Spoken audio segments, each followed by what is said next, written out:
Hello and welcome to another Moog demo library. In today's video, we're going to be exploring Muse, and in particular, we're going to focus on the modulation oscillator. This is a really powerful feature of Muse in that it can be used as a per-voice analog modulation source, or additionally as a third audio rate oscillator in the mixer if we want to thicken up some of our patches or emulate some mini Moog Model D style patches.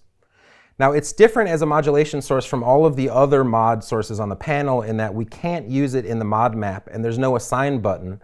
But what we have done is predetermine some modulation routings to try to get the most power out of it as a mod source on the panel.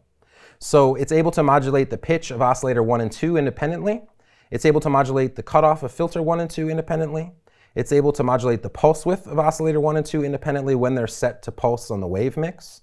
And then it's able to modulate the VCA level for tremolo effects, or if I engage pan, it's able to modulate the pan position of a voice. Right now, let's just listen to how it sounds modulating the pitch of oscillator 1. And I could use it to modulate the pitch of oscillator 2 and it would have the same effect, but for simplicity's sake, let's just listen to one oscillator for now. Right now I have it set to a sine wave, and let's hear how it sounds.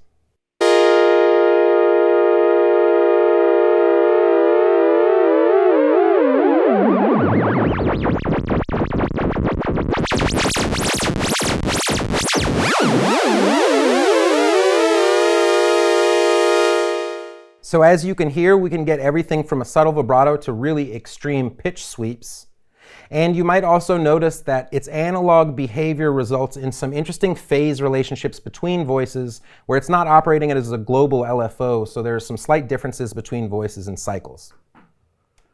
Next, let's go ahead and listen to how it sounds modulating both filters at the same time. I'm going to go ahead and set filter 2 to around 50%.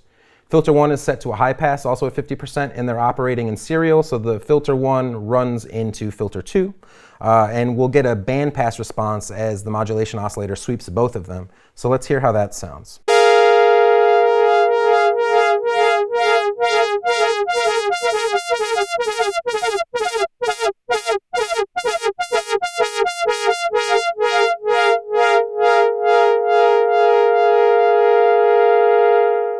So as you can hear, once again, we can go from subtle to extreme, and in that case, you really should hear some of the interesting phase relationships that emerge as notes are held down. So next, let's listen to how it sounds modulating the pulse width of oscillator 1. I'm going to go ahead and set the wave mix to a pulse, and you'll notice that I have the pulse width set to around 50%, so I'll get a square wave out of it. And let's hear how this sounds.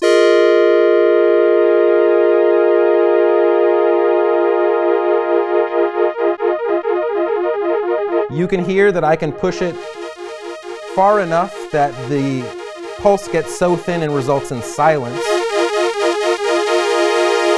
But I can dial it back and just get classic PWM.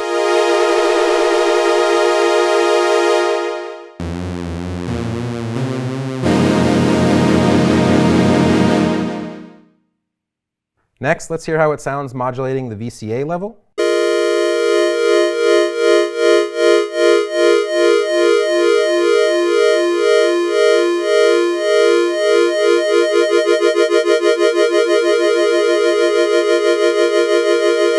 So we can get some really nice tremolo sounds, and then let's engage pan and hear how that sounds.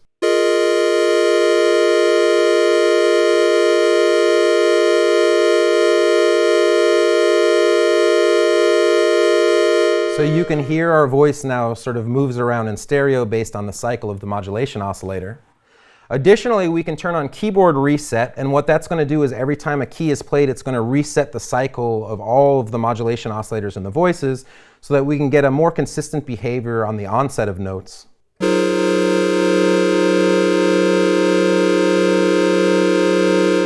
But you'll still notice that after the notes play for a while, the phase begins to deviate again despite the reset.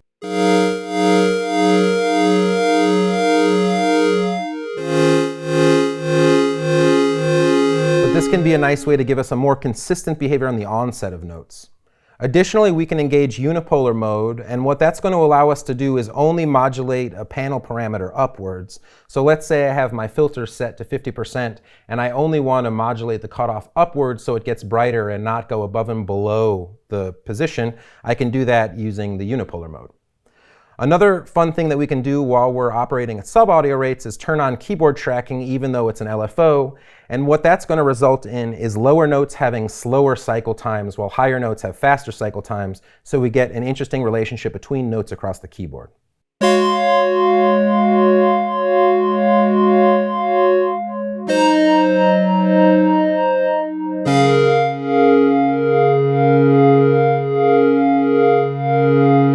So as you can hear there, our higher notes have faster tremolo while the slow notes have a really slow tremolo happening.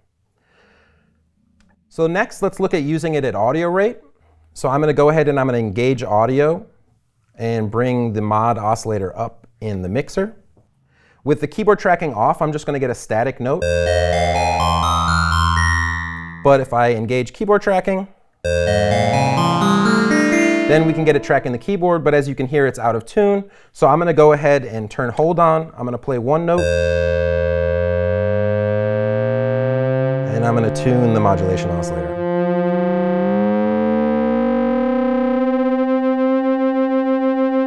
And once I have it close, I can also hold down Shift and adjust the frequency knob to do a fine tune. We've been listening to the modulation oscillator as a sine wave, but I'm going to go ahead and set it to a sawtooth. You also have a ramp wave, a square wave, and a noise wave available to you when using the modulation oscillator. So then I'm going to go ahead and I'm going to bring oscillator 2 up. I have it dropped an octave lower. So as you can hear, we can use this to get some nice thick 3 oscillator patches. Really add some weight to our sound.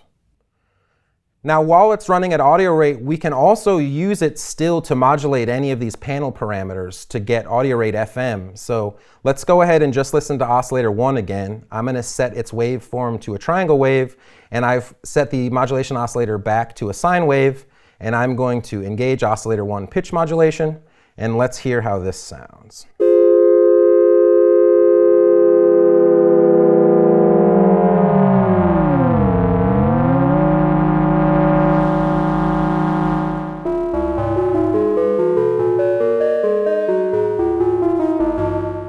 So as you can hear, we're able to achieve some interesting audio rate modulation from the mod oscillator. And one powerful thing that we can actually do is use the envelopes or LFOs to modulate any of these amount knobs in the modulation oscillator to add an additional layer of modulation. So as you can tell, the modulation oscillator is a really powerful feature of Muse in that we can use it to add extra weight to our sound or add extra per voice movement to any of the modulation that we're using, and because it's an analog modulation source, we get that really unique and organic phase relationship between voices. So it's a really powerful way to incorporate some interesting sounds into your sound design.